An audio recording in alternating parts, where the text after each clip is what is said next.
Election കഴിഞ്ഞു, മുമ്പ് പലപ്പോഴും ഇല്ലാത്തതുപോലെ 3 മുന്നണികളും ഒടുക്കത്തെ കോൺഫിഡൻസിലാണ്. വലിയ പോളിംഗ് ശതമാനം.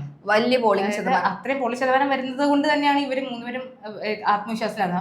സാധാരണ ഇതിൽ മുമ്പൊക്കെ ഉണ്ടായിരുന്നത് പോളിംഗ് ശതമാനം കൂടിക്കഴിഞ്ഞാൽ UDF ട്രെൻഡ് എന്നുള്ളതാണ്. പക്ഷെ സത്യത്തിൽ അങ്ങനെയല്ല.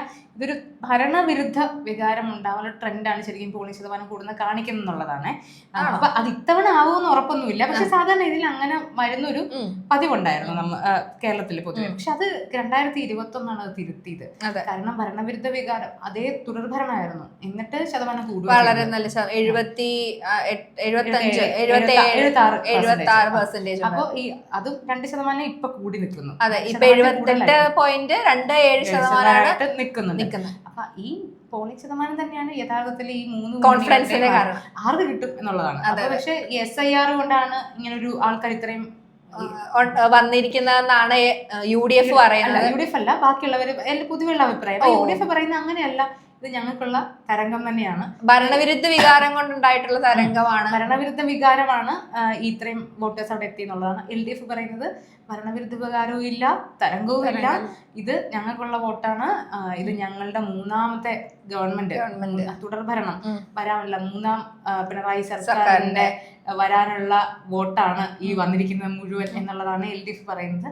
അപ്പം BJP-കാരുടെ ആത്മവിശ്വാസം ഭയങ്കര കോൺഫിഡന്റ് ആണ്. ഏകദേശം 2 സ്ഥലത്ത് ഒരു സീറ്റ് ഉറപ്പിച്ചു കഴിഞ്ഞു. താമര വിരിഞ്ഞു എന്നാണ് പറയുന്നത്. നിയമം കഴക്കൂട്ടം നമ്മൾ സംസാരിച്ചതായിരുന്നു മുമ്പ്. അപ്പം അത് മാത്രല്ല, ഏകദേശം 10 സ്ഥലത്ത് അട്ടിമറി സാധ്യത കൂടി ഉണ്ടെന്നാണ് അവർ പറയുന്നത്. അതായത് 10 സ്ഥലമാണെന്ന് നമുക്ക് അറിയില്ല.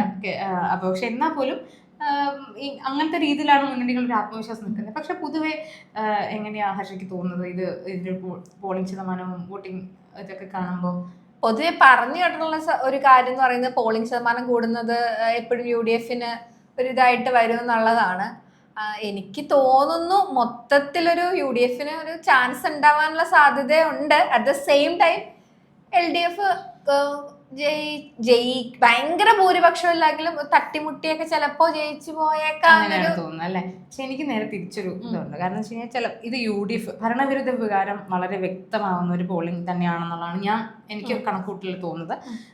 അതിന്റെ കാര്യം ന്യൂനപക്ഷങ്ങൾ വലിയ തോതിൽ UDF-ന്റെ കൂടെ വന്നിട്ടുണ്ട്. കാരണം പലപ്പോഴും സ്പ്ലിറ്റ് ആയി പോയിട്ടുള്ള UDF-ന്റെ കയ്യിൽ നിന്ന് കുഴിഞ്ഞുപോയി, അതായത് ഭരണം വരെ നഷ്ടപ്പെടുന്ന രീതിയിലേക്ക് എത്തിച്ച ഒരു സമയത്ത് നിന്ന് യഥാർത്ഥത്തിൽ ന്യൂനപക്ഷങ്ങൾ ക്രിസ്ത്യൻ വോട്ടാണെങ്കിലും മുസ്ലിം മൈനോറിറ്റി വോട്ടാണെങ്കിലും അത് കൃത്യമായിട്ട് UDF-ലേക്ക് തിരിച്ചു വന്നു എന്നുള്ളതിന്റെ ഒരു സൂചനയാണ് ഇതെന്ന് തോന്നുന്നു. ദീപിക അതെ, അത് ഷോണ് നമ്മുടെ പൂഞ്ഞാർ രാജകുമാരന്റെ മകൻ അതെ ശക്തമായിട്ടാണ് ദീപിക പത്രം BJP-ക്കെതിരെ സംസാരിക്കുന്നു. അവരുടെ മുഖപത്രത്തിൽ മാത്രമൊന്നുമല്ല, അവരൊരു മാറ്റം വേണം എന്നുള്ള രീതിയിലും ഒക്കെ സംസാരിച്ചിട്ടുണ്ട്. അപ്പൊ ബേസിക്കലി അവര് ഒരു മാറ്റം ഉണ്ടാവട്ടെ എന്നുള്ള ലൈനിലാണ്. പക്ഷെ എന്നാൽ അവര് BJP പിന്തുണയ്ക്കുന്നില്ല എന്നുള്ള ഒരു അലയൻസ് ഉണ്ടെന്നൊക്കെ പലപ്പോഴും വെച്ചാൽ ഈ ക്രിസ്ത്യൻ സ്ഥാനാർത്ഥികളൊക്കെ നിൽക്കുന്ന ആ വിഭാഗത്തിൽ നിന്നുള്ള സ്ഥാനാർത്ഥികളൊക്കെ നിൽക്കുന്ന സമയത്ത് അങ്ങനത്തെ ഒരു സഭയിൽ അലയൻസ് ഉണ്ടാവാൻ സാധ്യതയുണ്ട്. ഇല്ലെങ്കിൽ അവർ തമ്മിലൊരു ബന്ധമുണ്ട് എന്നൊരു തരത്തിലുള്ള. പക്ഷെ അതിനൊക്കെ കണ്ടിച്ചുകൊണ്ടാണ് ഇപ്പൊ അങ്ങനെ ഒരു സംഗതി വന്നത്. വേറൊരു കാര്യം ശ്രദ്ധിച്ചോ, ഇത്രയും കാലം തെരഞ്ഞെടുപ്പ് നടക്കുന്നതിന്റെ ഏതാണ്ട് തെരഞ്ഞെടുപ്പ് പ്രചരണത്തിന്റെ പകുതി വരെ കാലത്തോളം VD സതീശനെ ചീത്ത വിളിച്ചുകൊണ്ടിരുന്ന ആളായിരുന്നു വെള്ളാപ്പള്ളി നടേശൻ. ഇപ്പൊ പറഞ്ഞ യോഗ്യനാണെന്നാണ് പറഞ്ഞിരിക്കുന്നത്. അതായത് VD സതീശനെ യോഗ്യനായിട്ട് പറയാന്ന് പറഞ്ഞു കഴിഞ്ഞാൽ എന്തോ മുന്നിൽ കണ്ടുകൊണ്ടാണ് പ്രചരണമായ പറച്ചിലായിരിക്കും അതെന്നാണ് മനസ്സിലാക്കുന്നത്. വെള്ളപ്പള്ളിയുടെ ഒരു നേച്ചർ കാണുമ്പോൾ നമുക്ക് മനസ്സിലാവും. എവിടെയാണോ അധികാരം ഉള്ളത് അവിടേക്ക് ചാടുകയും അവരെ സപ്പോർട്ട് ചെയ്യുന്നുണ്ടല്ലോ. ഇവർക്കൊക്കെ അങ്ങനെ ഉണ്ടല്ലോ.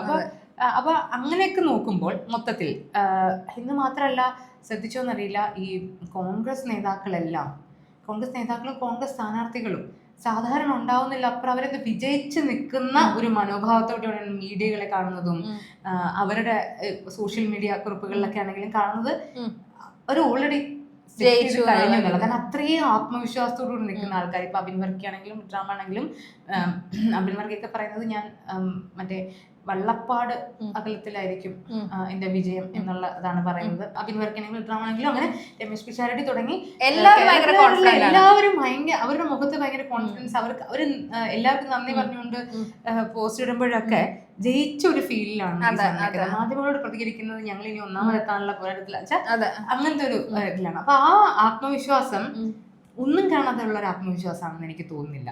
എന്ന് മാത്രമല്ല പ്രതിപക്ഷ നേതാവ് വി.ഡി. സതീശൻ ഒരടി പോലും 100 എന്നുള്ള സംഖ്യയിൽ നിന്ന് നമ്മളിൽ നിന്ന് പിന്നോട്ട് ഒരടി പോലും വെച്ചിട്ടില്ല. ഇന്നലെ കാണുമ്പോഴും പറയുന്നത് 100 കിട്ടിയിരിക്കുന്നതാണ്. എന്തായാലും വളരെ കനത്ത പോളിംഗ് ആണുള്ളത്. 3 മുന്നണികളും മുമ്പില്ലാത്തതുപോലെ തന്നെ ഭയങ്കര കോൺഫിഡന്റ് ആണ്.